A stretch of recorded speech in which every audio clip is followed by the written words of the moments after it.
Hey guys, Ben Tate here for CG Tuts, and I just thought I'd put together kind of a short tutorial here or a quick tip focusing on working with subdivision, either Turbo Smooth or Mesh Smooth here in Max, and kind of how to control it or work with it when you're applying it to a model. This is something I had a really hard time with when I first started out way back in Max 4. At the time, there was really no resources around that really explained how Turbo Smooth worked, and I had a hell of a time trying to work with it on models, and I just could never get the result I wanted. And it took me a couple of years before I really understood what was going on with it. So in this little tutorial here, we're going to just kind of take a look at some techniques and kind of how you can control the subdivision, where you need to harden edges, and how that kind of works. Alright, so I just have a couple of simple objects here, just a couple of cubes and a couple of cylinders, and this is a little bit more of a broad subject, but I'm just going to kind of give you the broad strokes here right now. Okay, so we'll start out with the absolute basics here. Let's maybe grab one of these cubes. Okay, and if we just throw a Turbo Smooth on the mesh like this, okay, let's put that on. You can see it's going to collapse down to pretty much a sphere. Okay, let's turn that off for a second. So what you want to do when you're working with Turbo Smooth is you really need to add more geometry, which means more edges and verts around areas that you want to kind of maintain the shape that you have on the base mesh. Okay, and in our situation here, we don't have any additional segments either way on this cube. Right, it's just the basic outside edges.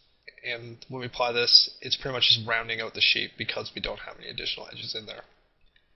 Okay, so let's go over to the next one here. And let's go to edge, and I'm just going to ring this edge here and do a connect. Alright, we'll just add one segment right in the center. And I'm going to do that each way. Okay, so we'll add it over that way and this way, and we'll also do it side to side here. Okay, so we have one edge going around all three sides. And if we add our Turbo Smooth now, you can see the similar thing happened, but we have more of a cube shape than we do on this one. So let's just turn that off for a second. And the reason why it's more of a cube shape now than it was before, let's just turn that off, is because of these extra edges in the center here. Okay, so when you apply Turbo Smooth, it's going to kind of look at the mesh and kind of measure distance between edges to kind of figure out or approximate a curve between those edges. Okay, so on our first one here, for example, when we apply the Turbo Smooth, it's going to kind of calculate the distance between this bottom edge here all the way over to this top edge on the back. It's going to kind of round this out between those edges, okay, which is why it's getting such a soft curve in each direction. On this one here, because of this extra edge loop each way, it's kind of going to measure the distance between this center edge here and this center one edge, okay, and approximate the curve between those two, which will give us a more sharp corner and a little bit more of the shape that we actually have here on the base mesh. And it'll do this between edges on the entire model. Okay, so the real key to working with Turbo Smooth or any subdivision is adding additional edges in certain areas so that you can kind of control that approximation of the curve. Okay, so if we go over to the third one here, let's do a similar thing here. Let's ring this edge. We'll do a connect this time, and let's just do two segments rather than one. Okay, we'll do that each way.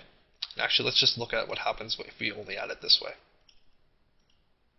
And you can see this time we have more of a cylinder shape rather than the sphere. Okay, so we turn that off. The reason for that is because this edge here and this edge is being approximated between them, and they're a lot closer together than this one here and this bottom one. Okay, and same with the side ones here. Right, so it's going to curve this out a lot more than it's going to curve it this way, which is what's giving us that sharper edge to kind of make the cylinder shape, like that. Alright, so let's just ring it this way maybe, and do a connect, and we'll also do it this way. And a connect. And on this particular one, we have a similar result to the second one there, but you can see it's a lot more of a cube shape, and we have more of a hard edge here, or less of a curve over. Okay, and the same thing here. That's only because these two edges are closer together than these two here. Alright, so it's only going from a third of the distance of the top to the outside edge, rather than half the distance of the top to the outside edge here. And if you really want to keep the cube shape we just need to add edges closer to the original outside edges here. Okay, so we'll try that on this one. Let's do a ring and a connect, and we'll do 2 segments, and this time we'll pinch them out a lot more close to the outside. Okay, so let's do about 90, and we'll do that each way.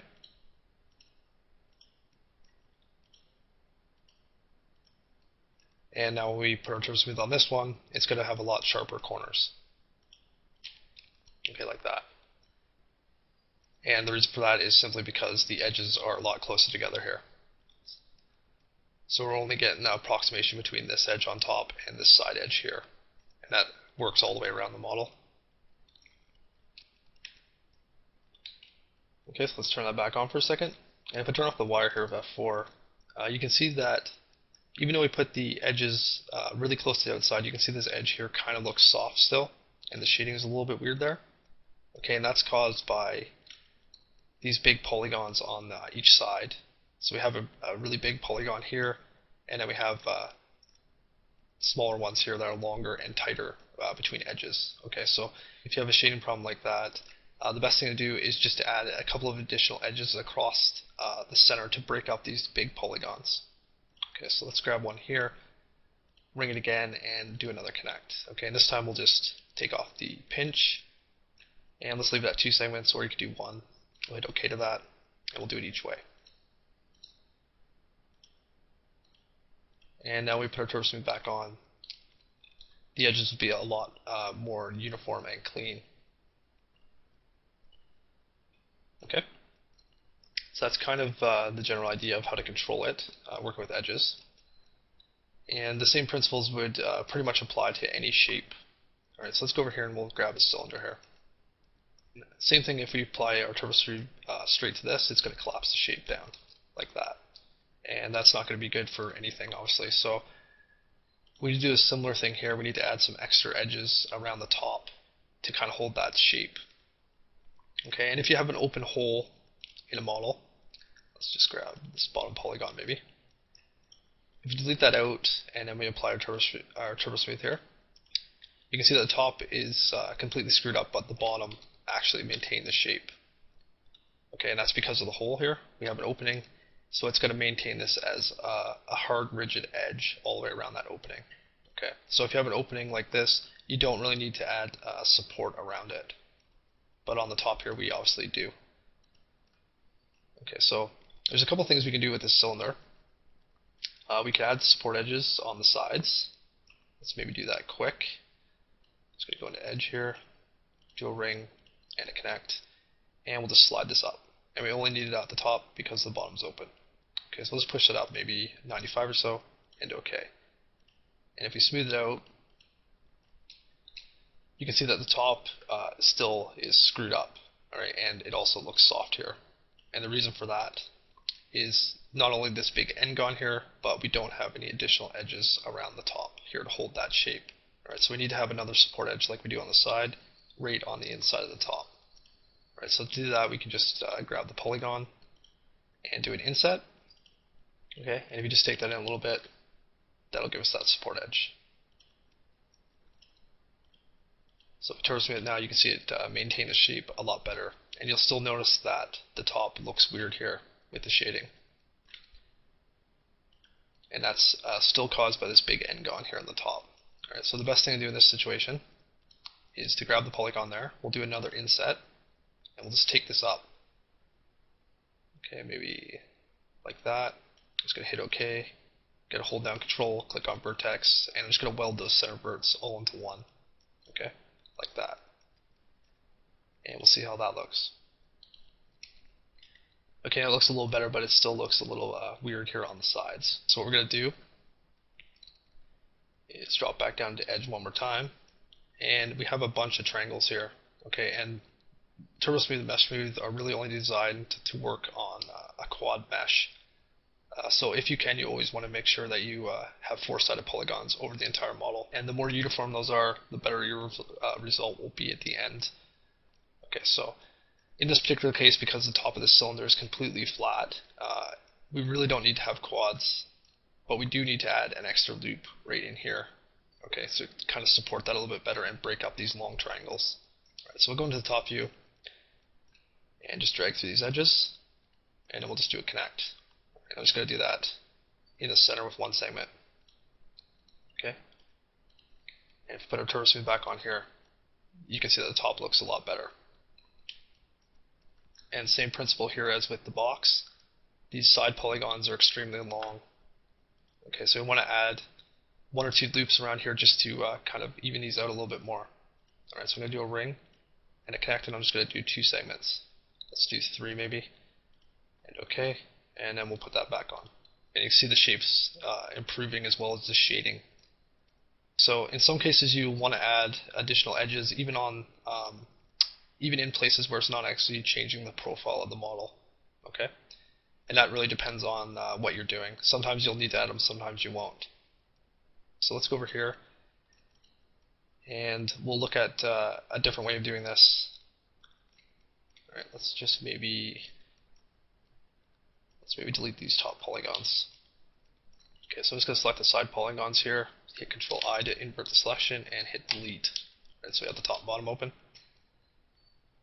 Alright, let's grab the border here, and let's maybe just cap that. Now let's actually maybe extrude it out so we have a little bit more detail on it. So I'm going to select that top polygon, and let's actually right click and convert this to a mesh for a second. Alright, I'm just going to extrude this up quickly using extrude and bevel here to kind of bring it out. Alright, it doesn't really matter what it looks like. Okay, so in a situation like this, let's turn it off and we'll convert it back to editable poly.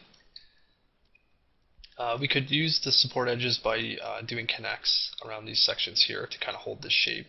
Right, so if we did a ring on this edge here and did a connect, we'd want to do the same thing. If we wanted these edges here to be really sharp, we'd just add 2 segments and then pinch them apart. Okay, and the closer those get to the outside edge, the sharper that edge will be at the end after we apply our turbo smooth. Okay, so I'm just going to leave it like that for now. Do the same thing here on the front. A ring and a connect. Okay, and if we put the turbo smooth on now, you can see it's starting to maintain that edge. Underneath here, it's really soft, and that's because we haven't added any additional edges there. And another option when you're doing something like this is you can actually chamfer the edges down by just doing a loop and chamfering, and that'll also give you 2 edges that are close together, which will help maintain the shape. Okay, like that. Okay, you can see that's starting to harden up there. And if you really want to make it sharp when you're working on chamfer,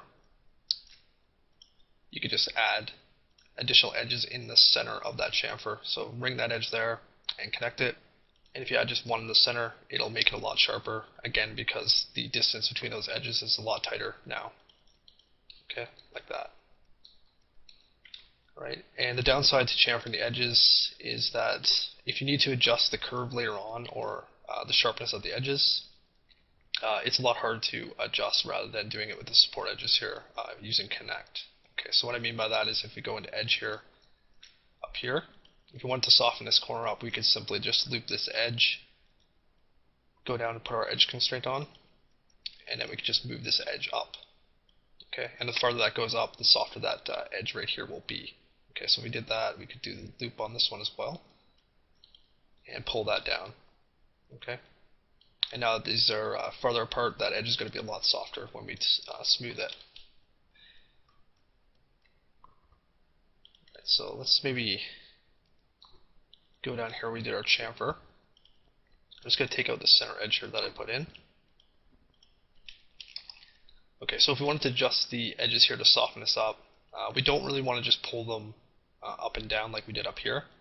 Okay, so what you'd want to do in this situation would be grab a center edge there, do a ring, and then we want to collapse it back down into one edge, and then we could either add support edges or we could actually just re-chamfer the edge either a little bit bigger or a little bit smaller depending on how tight we want it to look. Okay, so if you need it to be tighter, you could just tighten it up. If you need it to be bigger, you could just space it out. Okay. And let's maybe go over here underneath. And if we apply our turbo smooth now, like I mentioned before, that open bottom hole there is going to stay rigid. But if we needed to kind of bring the edge in here and then maybe push it up and inside, let's turn this off for a second. Let's go down to border. I'm just going to grab this bottom border, and I'm just going to go to scale, hold shift, and I'm just going to scale this edge in a bit. Whoops, let's undo that. Let's turn off our edge constraint first. Okay, we'll scale this in a bit. Okay, and now that we've brought that in, if we put the turbo smooth back on, you can see that bottom edge lost its hardness. So if you're going to do something like this, you want to add the support edges on both the side here at the bottom as well as around this bottom ring. And let's just do it quick. Okay, so we'd ring the side edges, do a connect, slide this way down to the bottom. And again, depending on how hard you want the bottom edge, would depend on where you leave this edge, how close. Okay, and we'd also do the same thing here on the bottom, do a ring and a connect. And we just bring that in a little bit. Okay, and then if we put the turbo smooth back on, it's going to maintain that edge. And the same goes if you extrude the inside up.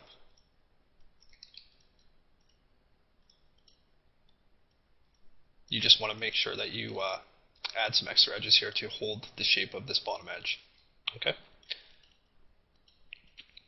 So that's pretty much the general idea, is you just want to make sure that you add enough geometry, enough edges around any shapes that you want to maintain.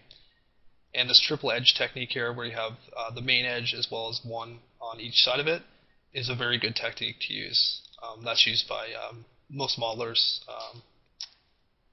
on high-res objects. Okay, and it's also a lot easier to terminate edges and stuff later on if you have this kind of layout.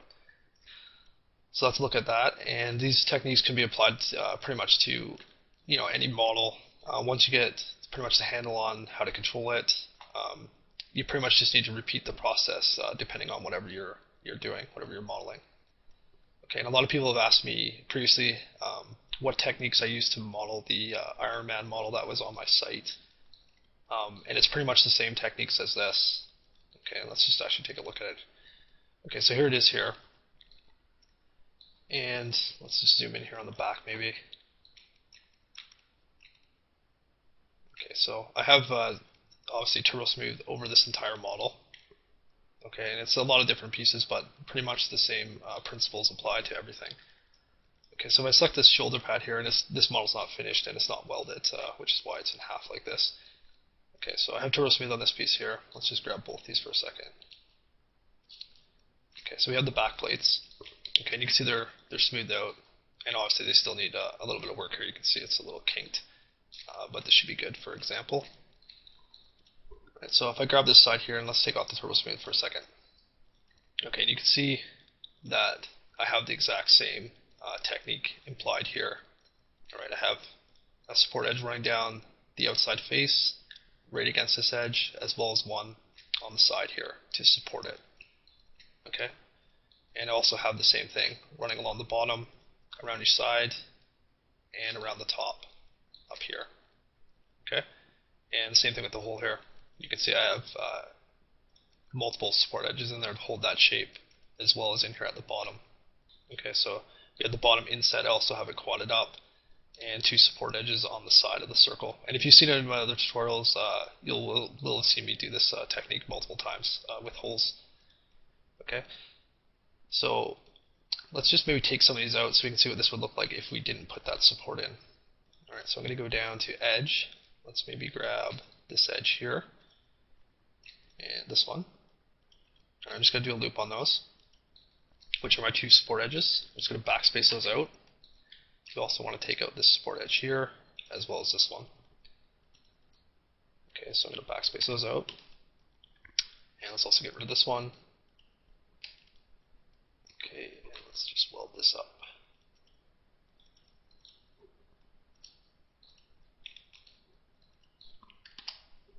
Okay, and we'll take the one out up here as well. Okay, so now I'm back to pretty much the original base mesh that I had before I added any of the support edges. Okay, and if we turbo smooth this now, you can see that we pretty much lost all the hard edges and all the shape of this piece, and it looks just like a blob. Okay. Alright, and that's pretty much the only technique you really need to know to kind of control this. And as you get more familiar with it, it's a little easier to get the hang of. Okay, so pretty much all the pieces of even this model here are all done the same way.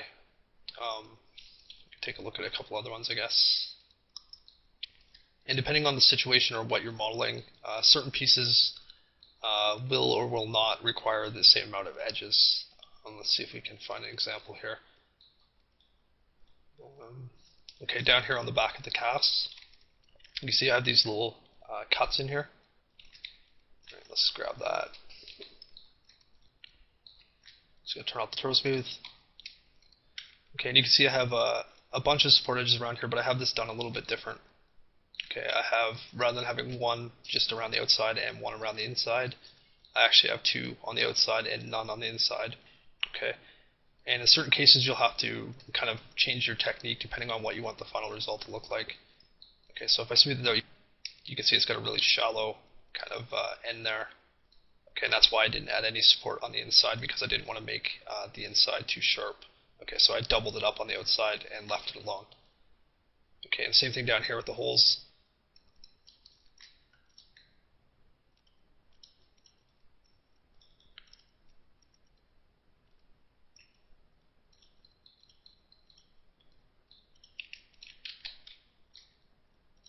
Okay, you can see I have the same thing here.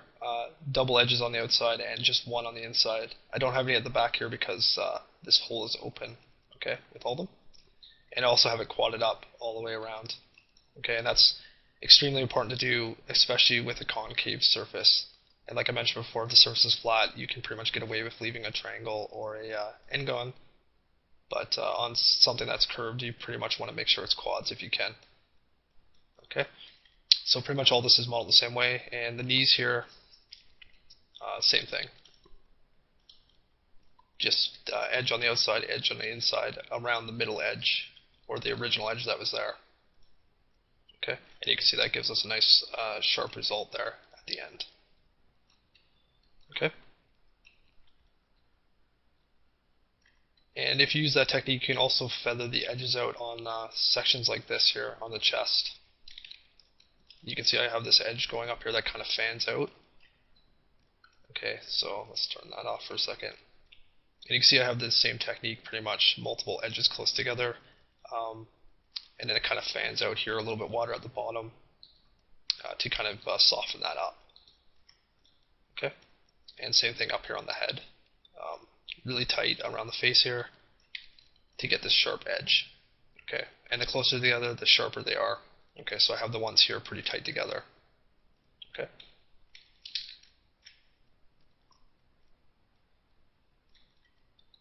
Okay, and if you want to even sharpen up farther, you just add additional edges in the center here. Okay, and same thing with the holes over here. You can see I have multiple support edges around the sides as well as the bottom and the outside edge here. Okay, and that's the same with the eyes. Okay, so that's pretty much all you need to know, and you just need to adapt kind of the topology to kind of fit whatever you're modeling. Okay.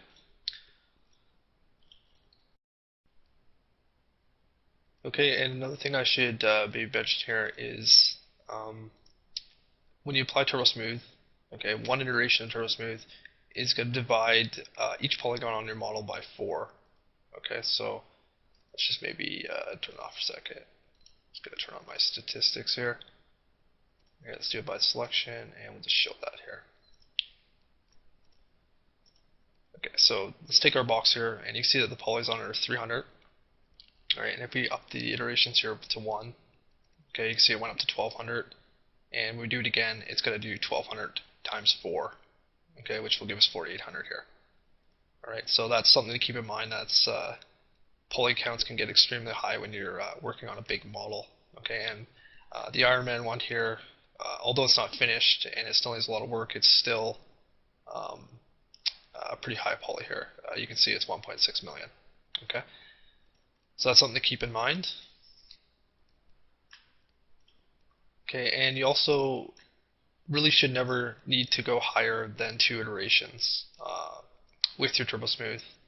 If it doesn't look right with 2 and you have to take it up higher than that, then chances are you don't have enough geometry in the actual base mesh. You should never go higher than 2. So that's something to keep in mind. You don't want to get the into the habit of going 3 or 4 iterations on everything, or your poly counts are going to be out of control. Okay, so if it doesn't look right with 2, just add a couple of additional edges, and then just keep adding them until it looks proper with 2 iterations. Okay, so that's something also to keep in mind to kind of limit your poly count. Okay, so I know that was a little bit brief, but hopefully you picked up something from it, and maybe at a later time I can try to explain it a little bit better than I have here today. Just doing this tutorial on really short notice, so yeah, I guess that'll about do it, and thanks for watching.